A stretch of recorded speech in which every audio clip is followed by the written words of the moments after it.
Hi, this is Walt Cole, and I'm at the new pavilion at Weona Park, and this is the presentation that I gave June 19th at the 100th anniversary celebration of Weona Park.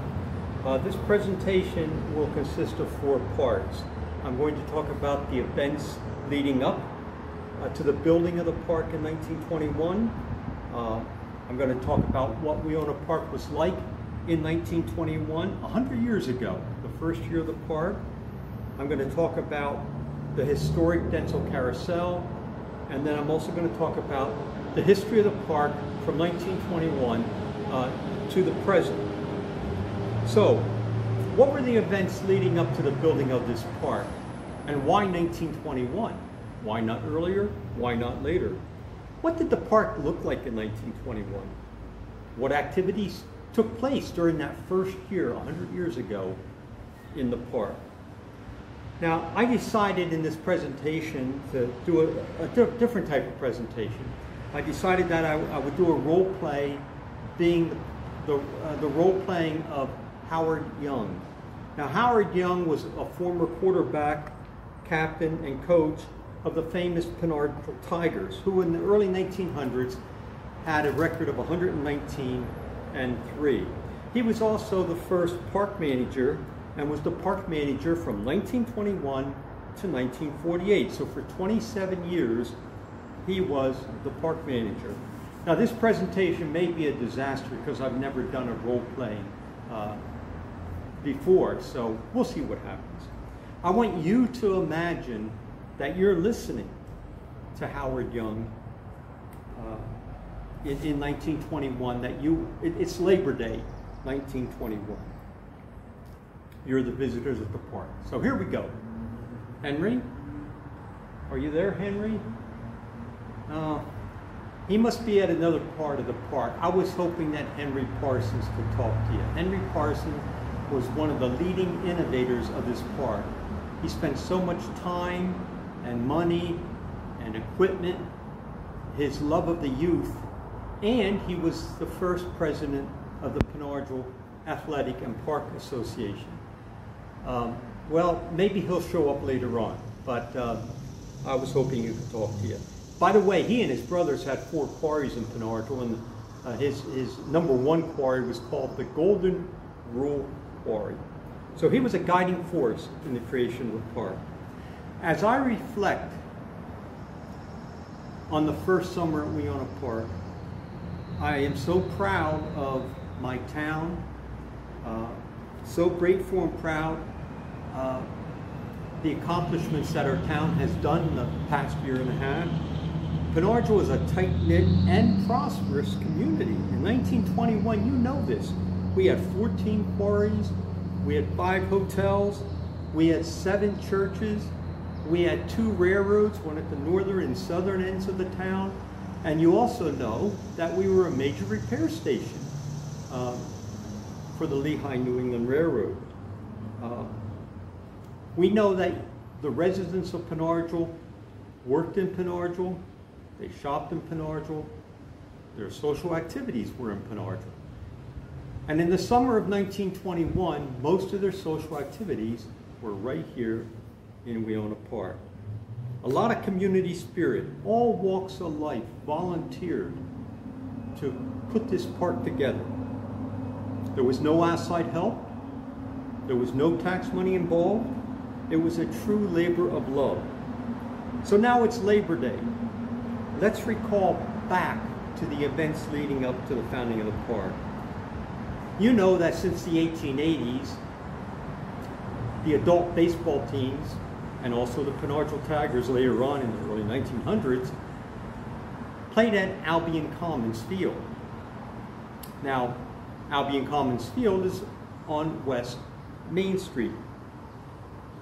This was private property, and it was right next to a quarry. As the quarry got deeper and the waste heaps got higher, the quarry owner was concerned about the safety of the fans.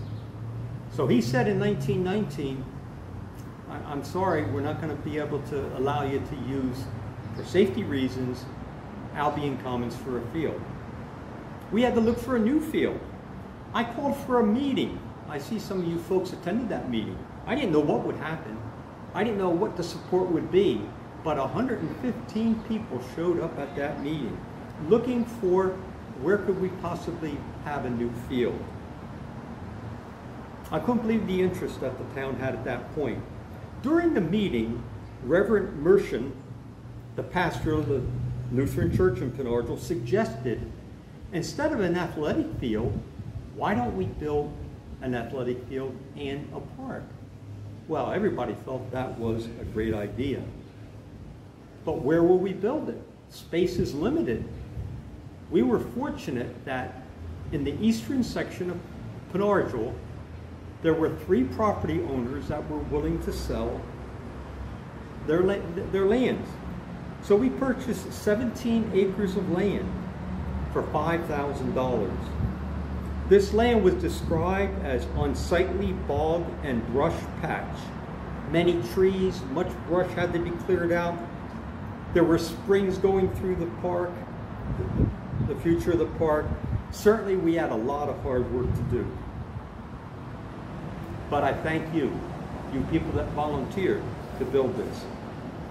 Well, now it's this Labor Day of 1921, and we accomplished a lot since 1919. Our first goal was to build an athletic field. Well, we continued to work on that, and the main problem, it was a real pain in the neck, but the main problem was digging back the east bank, and that took a lot of time and effort. Also, we wanted a pool. We were hoping in the beginning of the summer that we would have a pool possibly by August of 1921. We built many wooden structures throughout the park. We built a wooden bathhouse at the southern end of the swimming pool. We built a large pavilion that could seat 300 people. And right below the pavilion, we built a wooden kitchen. We had a concert platform for band concerts, a wooden concert platform. We had narrow boards to sit on, not benches, just boards. They weren't very comfortable, were they? We also built a refreshment stand near the northern end of the park. Again, a wooden refreshment stand. We built a playground with sliding boards. By the way, the sliding boards were wooden. I hope they were smooth. And along the midway, we had square stands for food and games. We also had picnic tables throughout the park. Well, you can imagine the excitement when the park finally opened Memorial Day, 1921. The Allentown Morning Call headlines read, "Pinata to have a monster celebration." It started with a parade. It was followed by a baseball game. Now the field wasn't completed, but you could play a baseball game. We had 50 athletic events for all age groups in the athletic field. I was very grateful to the ladies of the Park Improvement League for providing dinner and supper, and I hope they continue to support the park. They were invaluable. The Rosetta and East Bangor bands gave concerts Memorial Day, and it ended with fireworks. It was a monstrous celebration, something we'll never forget. I remember other events that happened this past summer. June 15th, an Army unit, it was the 2nd Battalion, 19th Cavalry of the U.S. Army, had a picnic and watched the baseball game. Baseball's so popular. They were traveling from Fort Myers, Virginia, up to Tobyhanna Depot, and they spent an afternoon at Weona Park. I remember the July 4th celebration. I bought several tickets hoping to win the raffle. I'm sure you did too. I didn't win it, but the prize was a Ford touring car. I think they went for about $800 back in, oh, that was a lot of money. Like most of you, I'm Cornish. And one of the traditions we brought over from Cornwall, England, was the August 1st celebration. Remember in the early days, we used to call it Excursion Day. It seemed like the whole town would get on trains and go to maybe Coney Island or maybe the Atlantic Shore beach in New Jersey for a day. Well, in 1921, for Pinata Day, they decided to have it at the park. And it was called a day of fun.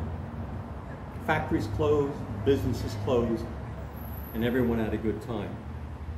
In the beginning of August, the swimming pool did open. It wasn't much of a pool. It was a dirt pond. In fact, most people referred to it as a pond. It had a dirt bottom. It was spring fed. You know how cold that water was. Maybe someday we'll have a cement bottom pool with a cement walkway around it. But we're glad to have the dirt pool now. Well, now it's Labor Day. Our first season has come to an end. Saturday, we had the dedication of the ball field. We still have to work on that east bank. We had 2 baseball games. We had speakers from the AFL, the American Federation of Labor, in the afternoon. In the evening, we had concerts by the East Bangor Band. We had Saturday fireworks. Sunday was quiet because it's Sunday. We did have church services in the park, but other than that, it was quiet. Monday, we had a huge parade. I never saw so many union men, 1,500 union men. Again, we had speakers, labor speakers. The Bangor Daily News said the labor celebration far exceeds any held in the county. The Rosetta Cornet Band had an afternoon concert and an evening concert, followed again by fireworks. So we had fireworks twice, Saturday and Monday. It was a celebration to end the first season. We've accomplished a lot in the first year, but we have this entire northern section of the park that's not developed, all the way up to the road to West Bangor, along Main Street. I can't wait to see what the future holds. I'm so excited for what we've already accomplished. Okay, now that's the end of me being Howard Young. Now we're back to the present. And I'd like to make a couple comments about what Howard Young said. In 1921, the Slate-Bell Electric Trolley Company gave the park $1,000 for a right-of-way for a trolley line. It never built it. Later in the 1920s, the state gave the park another $1,000 to build Route 512. It's hard to imagine Pinata without 512, but until the late 1920s, there was no 512. Now, since that time, we've had a problem because by having 512, that split the park. So that's been a problem.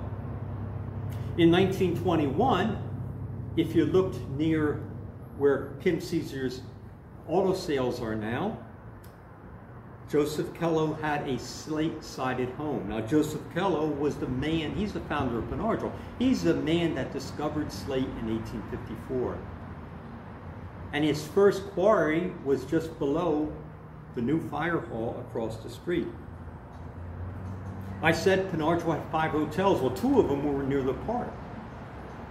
Indian Springs Hotel was where Slate Pub is now today. And Jurytown Hotel was below the southern part boundary of the park. I mentioned Albion Commons. Well, Albion Commons today would be the green and white field. And where they played was near the southern part of the green and white field, near the quarry heaps. In 1920, the Pinata Athletic and Park Association was created. I already mentioned Henry Parsons was the first president. That's the date used for future anniversaries. So in 1970, we had a 50th anniversary. We had a 65th anniversary. We had a 75th anniversary. And 2020 was supposed to be the 100th anniversary. Well, that was postponed because of the pandemic, and we celebrated it June 19th in 2021. I mentioned the repair shops, the Lehigh New England repair shops. They originally were by St. Elizabeth Catholic Church and the YMCA. In fact, the YMCA was originally one of the repair buildings. There were 12 sections of track. It was a major repair station.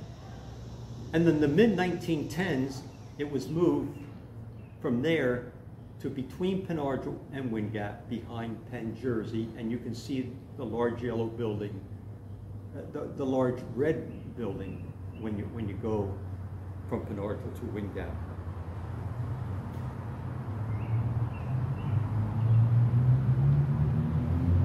Harold was hoping that the ladies of the Park Improvement League would continue to support the park. Well, they certainly did indeed. They provided meals for different events. They made pasties. They raised money, gave them money to the park. By 1941, they had made 125,000 pasties, selling them for 25 cents a piece. The pasty ladies also continued making pasties in the 50s and very early 1960s. And Wednesday became Pasty Day in Pinata. I mentioned Pinata Day, August 1st, and that did continue through the 1930s. The pool did get a cement bottom and walkway. That was in 1930-31. And the Allentown Morning Call wrote that Pinata will have one of the most up-to-date swimming pools in this section of the state. Okay, I'm going to talk now about the historic carousel, the Densel Carousel. And before I do that, I'd like to give you some facts about carousel history. The golden age of carousels was 1905 to 1925.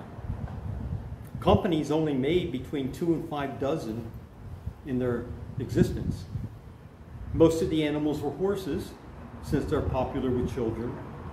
The menageries, the non-horses, are rarer, more valuable. The outside row horses were the largest and the most ornate, because those is what you would see. At times, horsehair for the tails, deer antlers were used in some of the animals. No two animals were alike.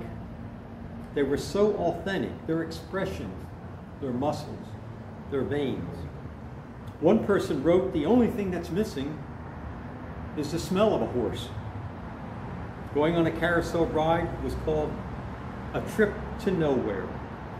Craftsmen would work on one part of the animal with the most skilled craftsmen working on the head. The average price of a carousel animal in the 1920s was $35.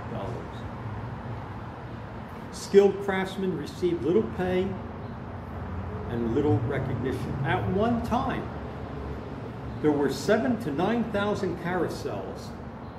Today, there are fewer than 300 wooden carousels and less than 100 early high-quality carousels in America.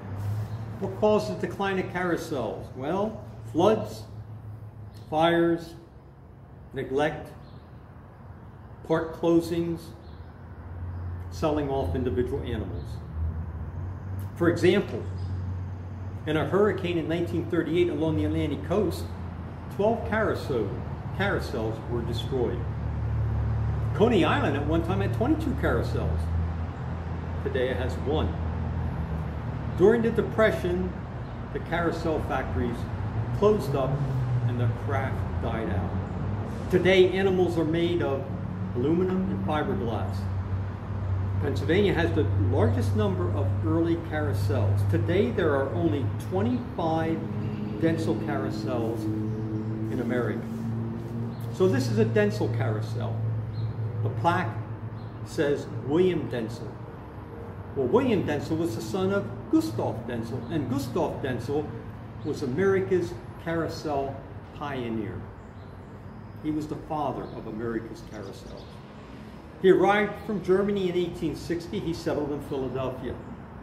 In the mid-1860s, he had the first portable carousel in America.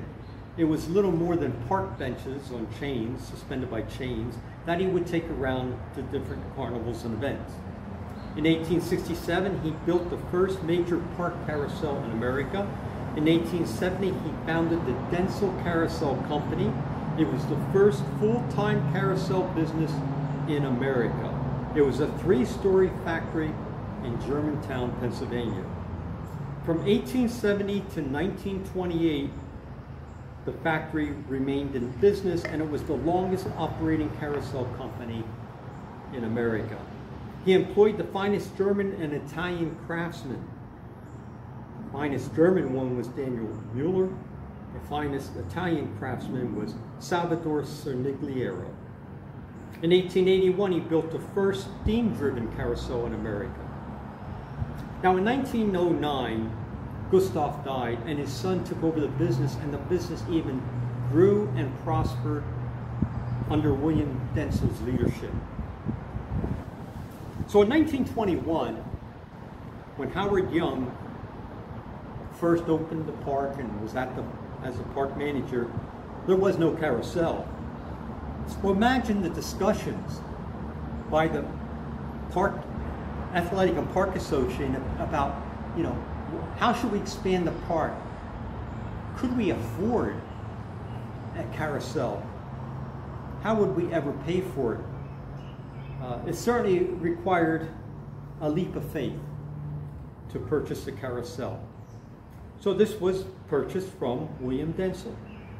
This carousel was first installed in Brandywine Park and then reacquired by William Densel. Additional animals were added from other carousels. William Densel repaired, painted, and varnished these carousels. So as a result, the Weona Park Carousel has animals from the 1890s, 1905, and 1917. Now keep in mind, Gustav died in 1909. So some of these animals were made when Gustav had the company, and others were made when William had the company. The carousel includes 44 animals and 2 chariots. Now at present, the chariots aren't there, they're being restored. It includes 34 horses and 10 menageries. The 10 menageries includes 3 giraffes, 3 goats, 3 deer, and 1 zebra. Can you imagine the excitement as Densel workers and local workers were building the carousel and the building? Each board was numbered for the floor in that. It's supported by 68 concrete pillars and benches around the perimeter, and it can seat 200 people. The cost of the carousel was $6,000. Now keep in mind that in 1919, they bought the whole park land for $5,000. $6,000. The carousel's first ride was July 4th, 1923. The first ticket was sold for $100, and the first ride, those tickets were $10 a piece. Well, so many rides were given and so much money was collected that the carousel was paid off. $6,000 carousel was paid off the first day. Now, to promote the park and the carousel, in 1923, the Athletic and Park Association published a tourist brochure. This was to publicize the park. And it's a neat little brochure that has 17 pictures of what the park looked like in 1923.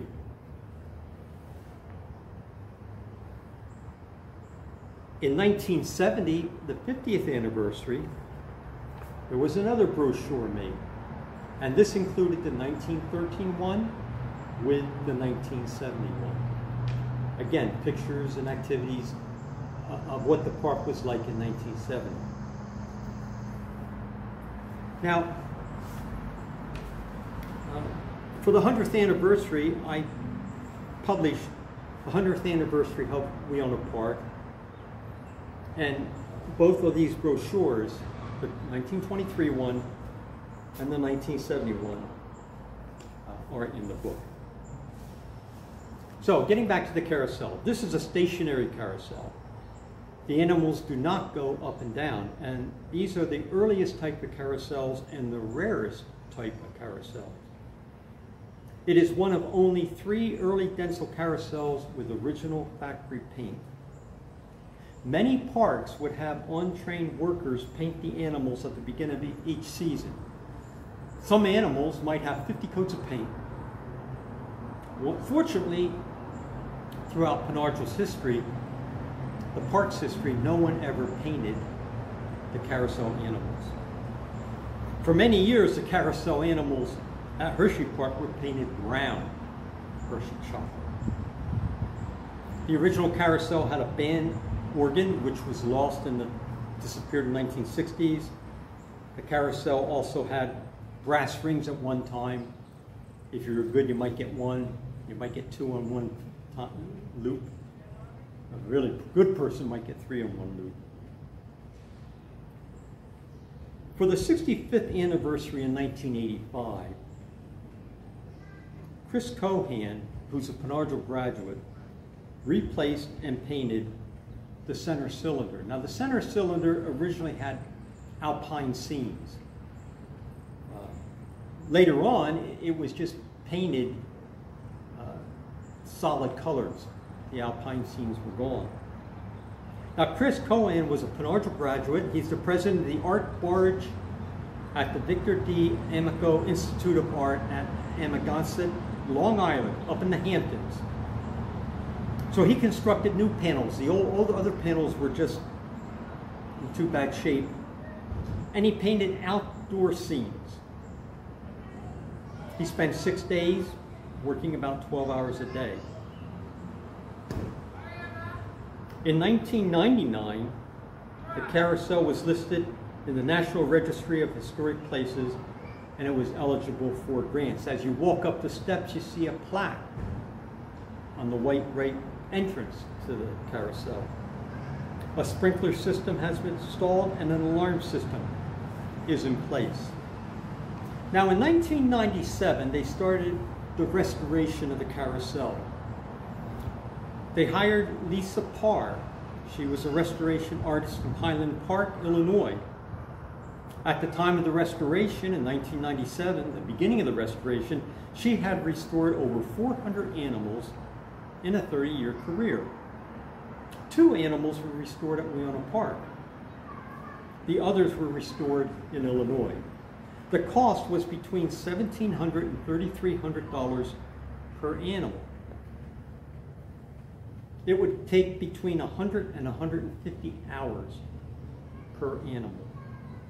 Local donations and fundraising efforts were raising over $80,000 for the restoration. Lisa used cotton balls and Q-tips dipped in denatured alcohol to remove the darkened varnish, revealing brilliant colors. She also repaired any damage to the animals. The entire restoration took nearly 4 years. So why is the Densel carousel valuable? Why is it called, many people call it the jewel of the slate belt? Well, first of all, it's a Densel carousel, one of only 25 in America. It's one of only 3 Densel carousels with the original paint. It's a stationary carousel, which makes it rare. There are only 6 stationary carousels in the world. Ours is the 3rd oldest. And it's a lost craft. Lisa Parr said, "This is one of the finest machines I have seen. These are the best. I have not gotten a group of animals this inspiring." Well, if you haven't already, or if you'd like to, make sure you take a chance. Take some time, go up to the carousel. It's open weekends in the summer, and marvel at this craftsmanship, and imagine yourself riding the carousel when it opened in 1923. Okay, now getting back to the history of the park. In the 1920s, we talked about all the various wooden structures. Well, that would change in the 1930s. In 1933, the park ownership was transferred from the Athletic and Park Association to the Borough of Pinata. The reason for that was they would then be eligible for WPA grants. So we had many workers doing all kinds of work during several years of the Depression. The wooden bathhouse was replaced by the present stone bathhouse. The concert platform was replaced by the band shell. The wooden refreshment stand next to the carousel was replaced by the stone refreshment stand. Stone fireplaces were built through the northern part of the town.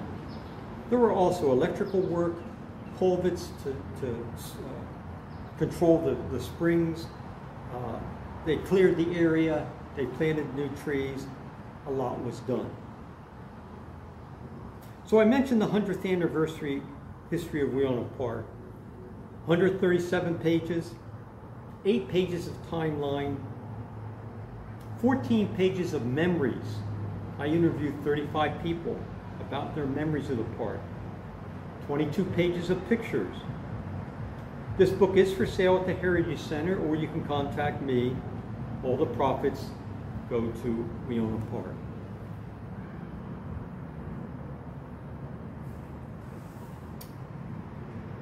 I mentioned the refreshment stand.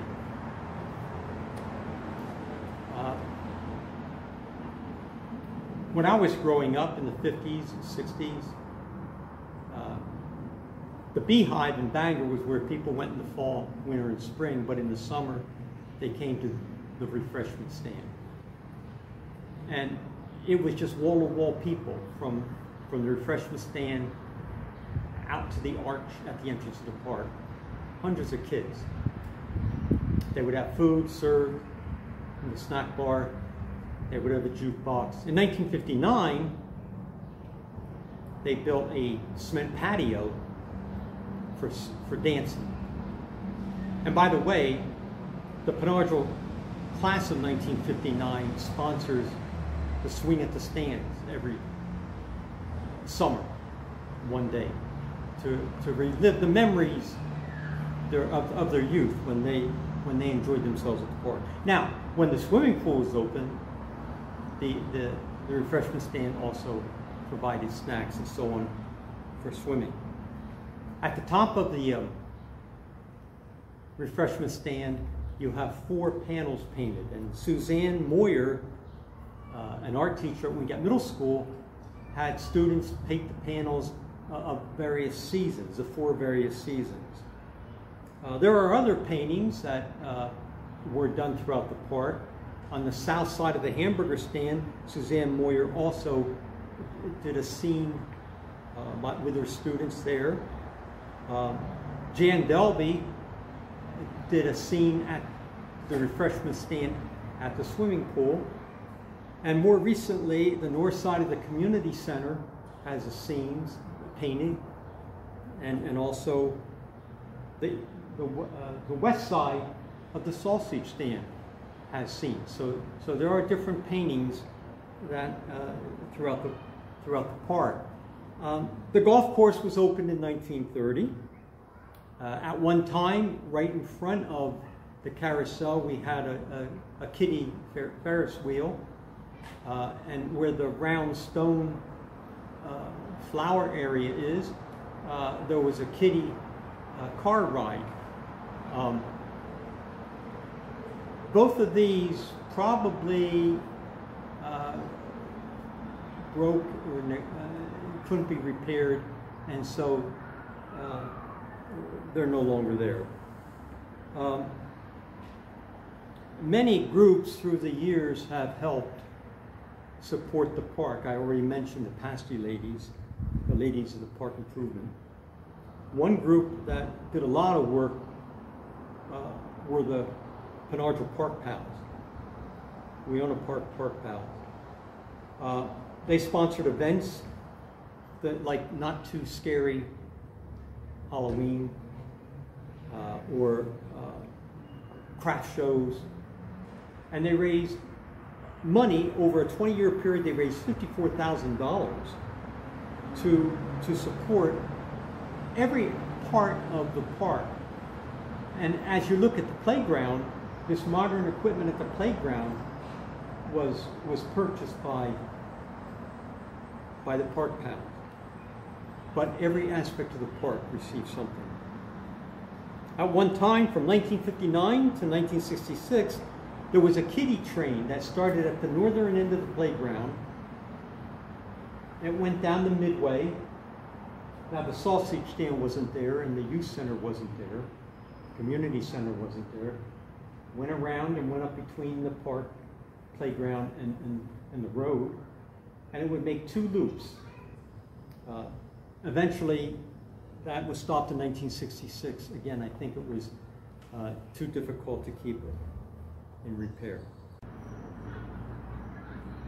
So this is the Wctu Monument. Wctu, Women Christian Temperance Union. They're against alcohol. And it was originally located across from the bank, PNC Bank, at the signal light in the center of town. And then it was moved further down Robinson Avenue across from the post office. And then at one time it was moved around the curve when you go down the hill on Main Street from the center of town to Weona Park. And then eventually it ended up here.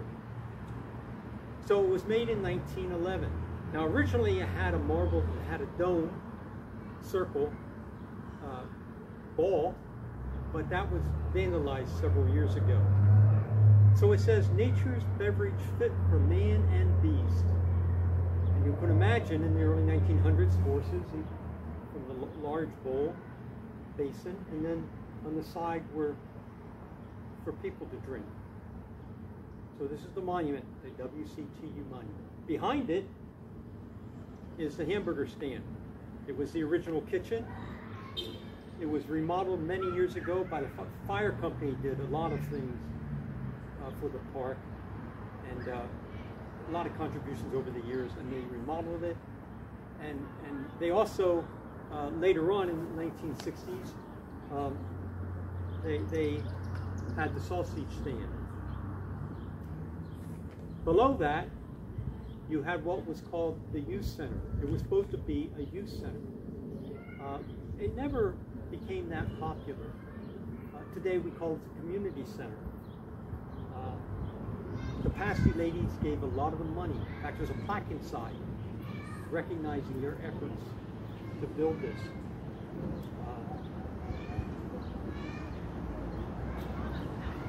Now we're going to go to the pool. So you're looking at the swimming pool in 1923, and you can see on the right there, you can see the diving pier. You had the wooden bathhouse. You had a sliding board. You didn't have a fence between the athletic field and the swimming pool originally. During the late 1930s, they had a raft near the deep end. And when I interviewed one person, they said how you were really proud if you could swim out to the raft. This is before the time of swimming lessons and that, in the early 1930s. This is the way the pool looked in 1923. Now, unfortunately, the pool closed in 2014. And we're hoping that someday, perhaps in the next 2 years or so, we will be having a new pool at this site. So during the Depression, you had this very nice band shell created to replace the wooden platform. In the 1930s, weekly movies were shown here. There was a man named William Beck who traveled from different parks and carnivals, and he would show movies. William Beck in the 1930s. Well, William Beck eventually started Becky's Drive-In. Now in the 1940s and 50s, there was a projection booth in the behind the benches, the bleachers, the benches, and so movies were shown during the 50s and early 60s. Behind that, you had ice skating. Now, originally there was some ice skating in the early years during the winter at the swimming pool, but you had ice skating in that parking lot behind it, and then later on they built 3 tennis courts there, and then later on the tennis courts were put above the basketball court across 512, and just recently the tennis courts have been made into a dog park. And of course there's also skateboarding up there. So this is the field from 1922 to 1962. Pinata High School played their football games here. During the 1930s, you had the adult football team, the Night Riders. Very good team, won over 90% of their games. They actually had lights set up, and they did something no football team would do. They played 2 games a week, Tuesdays and Fridays. Now you would have thousands of people. There were no bleachers. And people would come with ladders or boxes to stand on. And they would come 2 hours before the games, high school games. They might be 5, 6, 7 deep, standing, trying to get their favorite spot. And there could be 7,000, 8,000 people at these games. Sometimes there were so many people, some people would go across the street and stand on the slate heaps to watch the game. That's sort of ironic because the whole purpose of starting the field was a concern about the safety of fans being on a slate heap at the green and white field. This was also used for high school track. At one point, softball used it, the girls' high school softball team.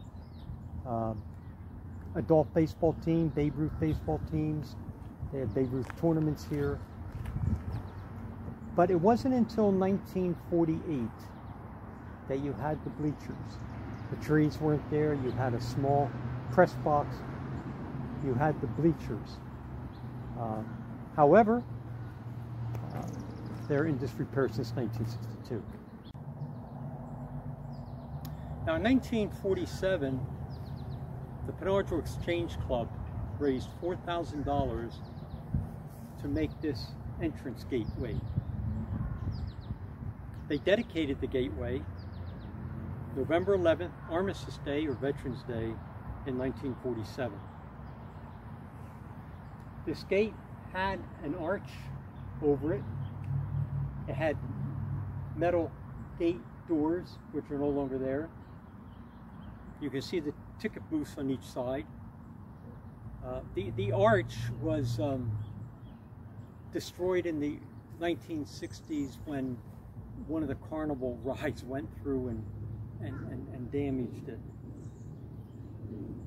Again, it's 1948 and 1947 when this gate was done, and the park with the stands was dedicated in 1948.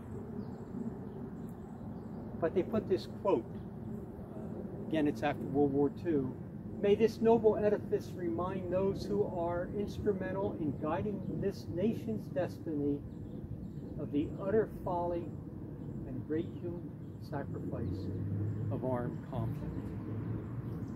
That's certainly true today, isn't it? Well, thank you for watching and listening to this program. And I would think that if Howard Young could come back and look at the park now, he'd be pleased with how the park's grown since it first opened up in 1921.